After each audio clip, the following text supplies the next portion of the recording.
Okay, good morning. So today we're going to be talking about assessing motivation. And really, what that means is we're going to start teaching you how to learn what your kid wants.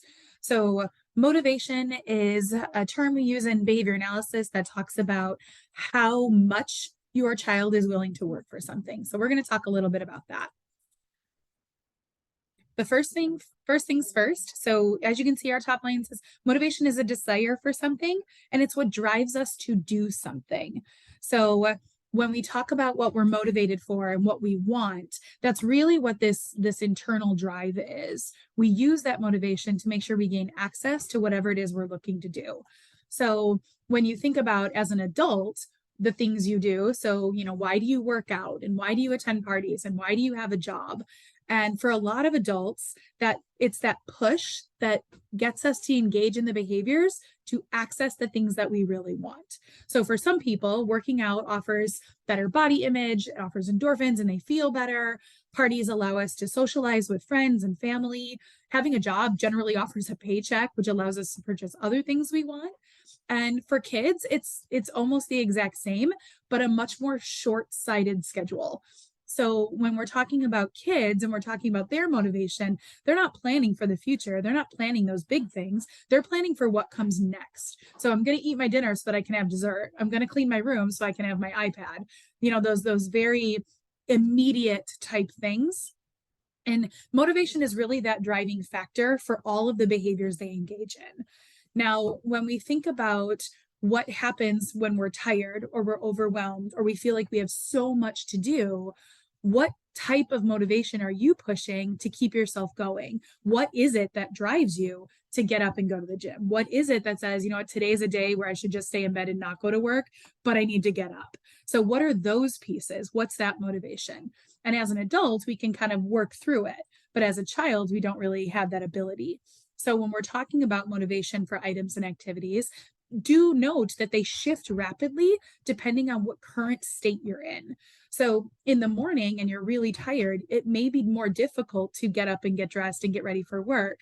Whereas and another day where you feel more rested, it's not as difficult. So the effort and the energy you need to do that isn't as much. But when you're hungry and you're motivated for food, how hungry you are will depend on how much effort you're willing to put forth. If you're bored, you may be willing, more motivated to play or be active or go outside. If you're uncomfortable or if you're in pain, you're going to be motivated for relief. So you're going to engage in all of the behaviors that will help you access those things. So when you're talking about what kind of motivation your kid has to engage in behaviors, think about what kind of motivation you have to engage in behaviors. I know that when I have a headache, which happens rather frequently, I am very motivated to get up and get medication that will help take that away. But I don't get motivated for those things if I don't have a headache or if it's a minor headache and I can kind of just tough it out. So when we're talking about what kind of motivation it is and how much I value the outcome, that's where we really want to play detective. Zig Ziglar said, people often say that motivation doesn't last, and neither does bathing, and that's why we recommend it daily. And that kind of sticks because your motivation changes constantly, and we constantly need to reevaluate what it is that we're doing and what it is that we're trying to get to. And this is done in the ABA world, both formally and informally. So we do have some formal assessments that we'll kind of touch base on. Generally, they're conducted by the BCBAs of your kid's caseload, but they're not impossible to understand, and you can use them as a parent as well. The formal assessments are usually very structured. They call them the MSW, the MSWO, and then the free operant is the one we'll touch base a little bit more on. Informal assessments are conducted just by watching. So what are they trying? What is your child trying to engage with? What do they like about it? What don't they like about it? And when you're looking at when they're looking at something or they're reaching for something, chances are they're trying to access that thing. So how does your child try and access the things in their world?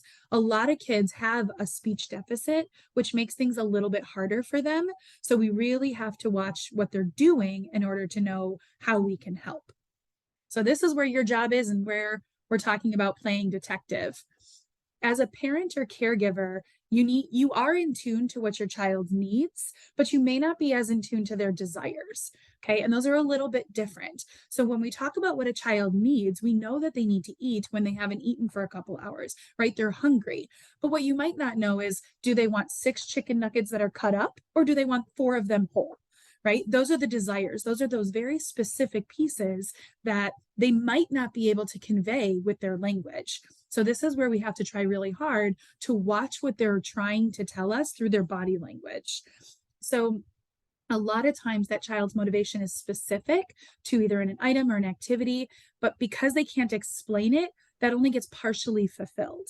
So there may be days where you give your child their favorite lunch, but that's the day they wanted their hot dog cut up or not cut up.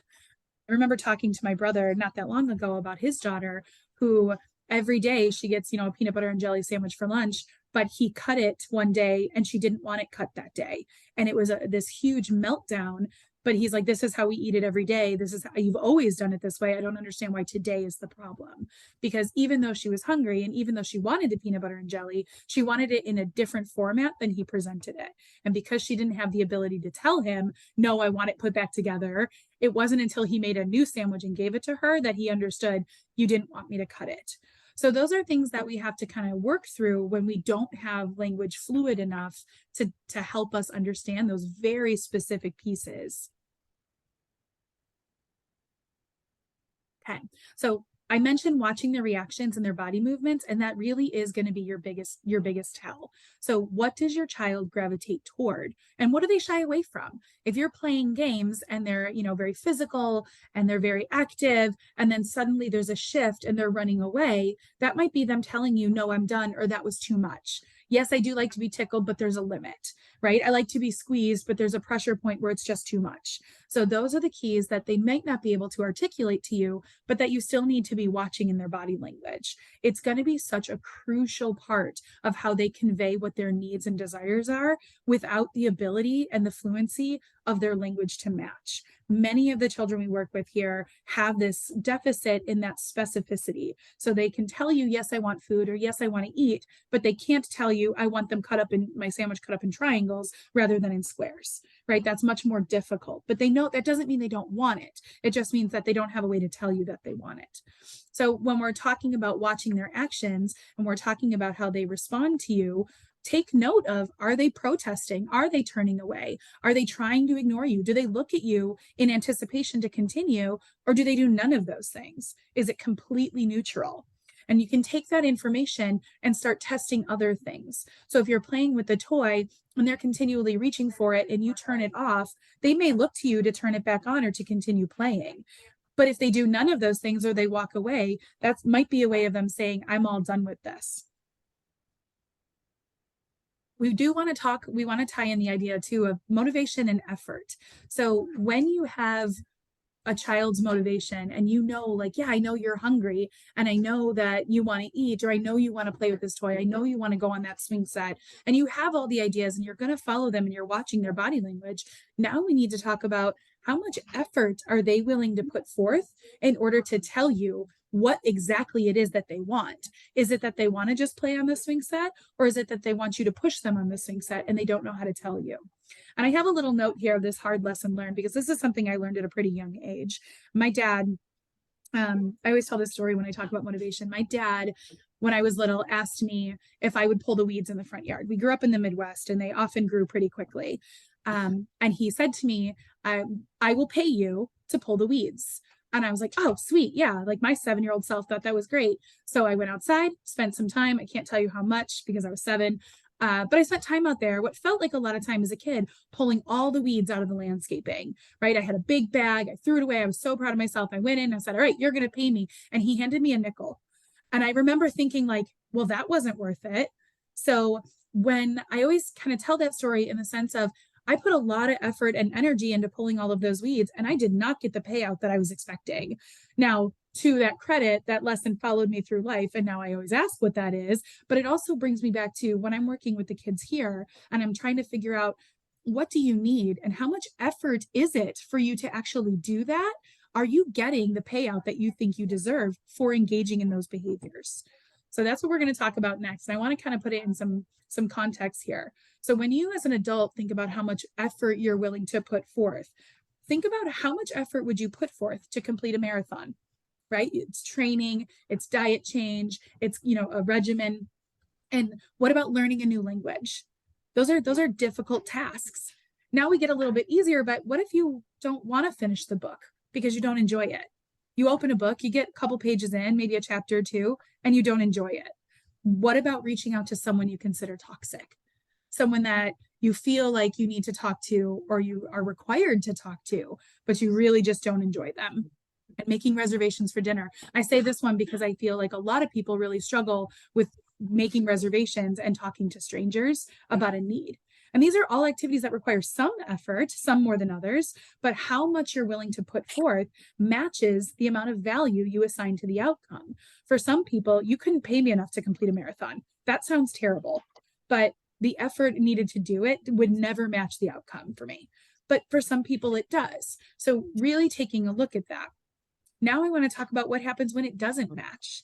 So if it's the case that you did train for that marathon, but when you get there, it's canceled, what's the chances you're going to continue to train for the next one, right? What happens when you can't master that new language and it's just not clicking? Do you keep trying or do you stop? Do you find yourself when you open that book that you really don't want to read, just rereading the same thing over and over because you're just not interested? Or do you close it? How do you move forward? What happens when that conversation that you with that toxic person takes a turn and you no longer want to engage in that behavior? Are you going to call them again? Are you going to seek them out again? Probably not. And if you make reservations consistently and every time they don't show up, they're not there, or you made it for a really big event and they're not there, that's a big turn, that's a big turn of events that you're likely not going to go through that vendor again. You're likely not going to go to that restaurant again because they didn't meet the need. The effort you put in didn't match what you got out of it. So when we talk about that effort, we talk about the value of what comes out of it. Learning is hard, especially with kids that have additional needs. So when you're learning and you have tons of failure because it's just hard and you're putting in lots of effort, you want what you're getting out of that to match. So when you're working really hard for something and you're willing to work hard for something, it's because you put a lot of value on the outcome. You talk about, I want to be my best self. So I'm willing to learn a new language. I'm willing to make my body better. I'm willing to change my lifestyle because you value the outcome. But if that doesn't change, the effort you're going to put in significantly drops. So we want to make sure that what we're talking about is if we're asking our kids to put in a lot of time and a lot of effort and really kind of, push them to be the best version of themselves, we have to make sure that that outcome meets what they want it to. It has to hold the value that they deem valuable, not what we deem valuable. It's what they deem valuable. And that can be really tricky for kids who really can't explain what it is that they find valuable. So now I want you to kind of take a minute and understand, and we'll kind of talk a second about what our kids live with on a regular basis. They live in a world where people often struggle to understand their needs, but more importantly, their desires. So again, we kind of go back to that initial example where we talk about, I know that this kid is hungry, right? They're telling me they want to eat. But when I ask, I give them their chicken nuggets, they don't want them like that. They want them in a different way, or they want them with ketchup, and they don't have a way to ask that. So they continually struggle, and what they're motivated for often goes unnoticed, or it's only partially identified, like the chicken nuggets. And that leaves you kind of in this little quandary of, do I put forth more effort knowing that I'm not going to get everything I want? Or do I stop and I don't put forth as much effort and just accept what I'm offered? Right? So when you think about as an adult, what are you looking for? Would you continue to push, or would you eventually just say, okay, this is where I'm at? If you're at your job and you're working really hard on project after project, and your boss is like, hey, that's great, but you don't get the raise, you don't get the title change, you don't get more of the responsibility that you were looking for, chances are you're not going to continue to put forth that level of effort. And our kids kind of fall into the same thing. They kind of look at it and say, okay, I've been, shut down so many times, I can't even attempt this. It doesn't matter to me anymore because nobody understands. And as a parent, that's really hard. And as a provider, we want to help them. We want to help them be more specific in their language, but we also want to help the parents understand that the specific thing they're asking for may be way outside of the realm of what they're able to tell you. And I had a client many years ago that kept asking me for music, and we just kept turning songs on, and then he would scratch me and try and bite me, and then he would ask for music and I would turn it on something different. And I finally at the end of the session went to his parents and said, he kept asking for music and I kept trying a bunch of things, but I wasn't getting anywhere. And mom said, oh yeah, he was really interested in listening to Vanilla Ice on the way here. And I was like, there is no way in a million years I would have guessed that. So really understanding that this kid knew he wanted music. He wanted a specific type of music, but I had no way of knowing that. And his language didn't match what he needed to tell me. So putting together all of that information and being able to give that to him was a really big success for his parents, but it failed me as a provider. So now we have to have this constant, okay, I know you're looking for music. Here are all the things you've shown interest in. How can I expand on that? Can I get you to say yes or no, this is what I want, or no, this, no, this isn't. And staying in contact with, parents in order for all of us to teach our children, hey, yes, you want your sandwich cut up, but you want it in triangles this time, not squares. Let me show you how you can tell me that. And really kind of pulling the effort down for them so that they are getting the value out of what they're motivated for, so that they can say, yeah, I'm not just going to stop. I'm going to continue to try, because every now and again we get it right and we're able to help them and further not just their language, but access to the specific things they're looking for. So those are the big things when it comes to the effort and the value and the motivation. I do want to go back and talk a little bit about the free operant. So when we were talking, we talked about the different kinds of assessments there are. As a parent, a free operant is most likely the one that you're going to use.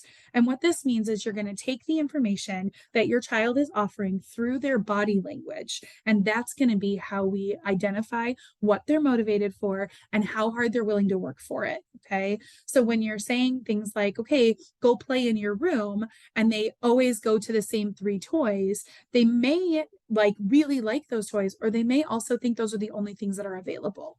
So when we talk about a free operant, what we do is we take a bunch of things out into a neutral, room, because we have a couple here, and we can say, okay, these are all the things that are available to you. What do you like? Is it that you like this toy that spins, and do you like it because it spins, or do you like it because it spins and lights up? Right? How are you willing to reach for it? Are you willing to pick it up? Are you willing to come to me to get it? And by understanding how I can teach them that these are the things available and watch them, how do you engage with it? What is it about this thing that you particularly enjoy and are willing to navigate toward? Those are going to be the keys that will help you understand in the future, okay, I don't have the ability to say you can have whatever you want for dinner, right? We have a select few things that we are going to offer, but how can I help you to tell me which one it is? So can I offer a choice? Can I put them out and let you walk to that to make a choice, so that it's not this forever guessing game? Once you understand what the objects are that your individual is, or that your child is really interested in, you can then talk about, how long do you engage with it? What kind of engagement is it? Is it I walk by, I look at it, I touch it? Do I actually play with it? Do I play with it in a way that doesn't seem functional? And if that's the case, what other toys do you play in a similar fashion? We hear a lot of times that parents will say, yeah, my kid will play with cars. They don't really play with cars. What they do is they spin the wheels. So, okay, are there other toys that you spin wheels on? And is that the piece of that you're really motivated for, that you really want to play with? You don't want to play with the toy, you just really want to play with the wheel. And are there other ways I can teach you how to access wheels specifically?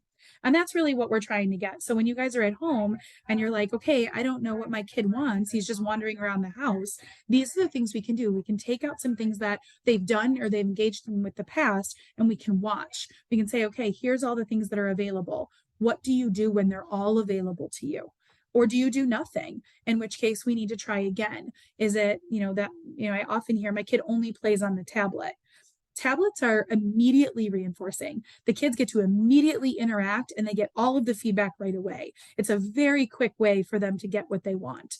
But Sometimes it gets stuck, right? The YouTube algorithm goes away, or it gets altered, or the video that was there is no longer there. And now we struggle to move on. So what happens then? What does your child do when it's not available? Do they find something else? Is it problem behavior? And what does that problem behavior mean?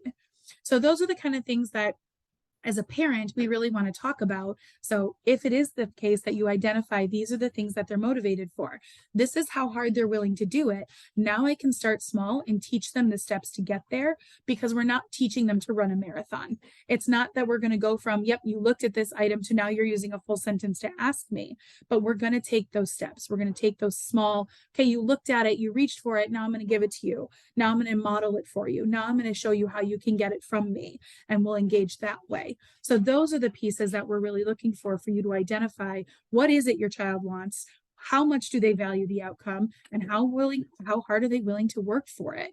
And those are going to be the pieces that'll really give you insight into how your child wants to interact with the world around them.